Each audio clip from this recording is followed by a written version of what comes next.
আসসালামু আলাইকুম রহমতুল্লাহ। কি অবস্থা সবার, কেমন আছেন আপনারা সবাই? আজকে একটা গুরুত্বপূর্ণ ভিডিও নিয়ে আসছি। অনেকজনে কমেন্ট করে আমার ফাঁকি ডিম দিয়েছে, কি খাওয়ালে ভালো হবে ফাঁকিকে। হ্যাঁ, আপনার ফাঁকি যদি ডিম দিয়ে থাকে, কি খাওয়াবেন যদি জানা না থাকে, তাহলে ভিডিওটি কন্টিনিউ করেন। ফাঁকিকে শুধু সিড মিক্স খাইয়ে রাখা যাবে না, সিড মিক্সের পাশাপাশি সফট ফুড আর এক ফুড খাওয়াতে হবে। সফট ফুডের তালিকায় রাখতে পারেন গম, ভুট্টা এবং ছোলা। এই তিনটি উপকরণ 7-8 ঘন্টা ভিজিয়ে নরম করে প্রয়োজনে একটু থেতলে দিতে পারেন। সপ্তাহে 2-3 দিন দেওয়ার চেষ্টা করবেন। তাছাড়াও মৌসুমে শাকসবজিগুলো দেওয়ার চেষ্টা করবেন যেগুলো ফাঁকিরা খায়, যেমন কলমি শাক, পালং শাক, সজনে পাতা, গাজর। এগুলো সপ্তাহে 2-3 দিন খেতে দিতে পারেন।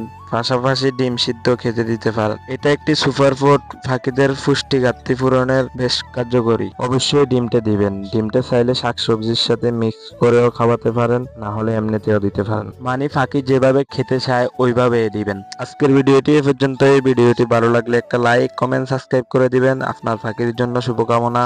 ধন্যবাদ। ভিডিওটি শেষ করার আগে একটা কথা বলি, আপনাদের কাছে একটাই চাওয়া, আমার চ্যানেলটা সাবস্ক্রাইব করে দিবেন ভাই প্লিজ। অনেক কষ্ট করে ভিডিও বানাই আপনাদের জন্য।